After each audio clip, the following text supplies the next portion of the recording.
এটা হচ্ছে আমার চিচিঙ্গার জমি। আর এখন দেখেন নতুন অবস্থায় গাছ ফলন দিতেছে। তো এখন বর্তমানে যারা চিচিঙ্গা, শসি, ধুন্দুল, চাল কুমড়া এসব চাষ করছেন তারা হচ্ছে যে মাছি পোকার প্রচুর আক্রমণে ভুগতেছেন।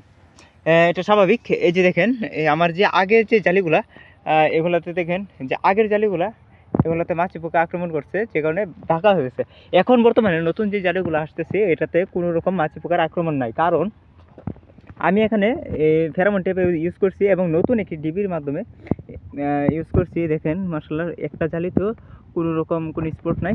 তো ডিবির সিস্টেম দেখেন, এই যে দেখেন এটাতে শুকনো গতকালকে বিকালে ইউজ করছি। তো এখন পর্যন্ত যতগুলো মাছি পোকা এটার ভিতরে ঢুকেছে একটা বাইর হতে পারে নাই। আর আর এখানেই এখানেই সবগুলা মারা যাচ্ছে না খেয়ে না খেয়ে, বুঝছেন?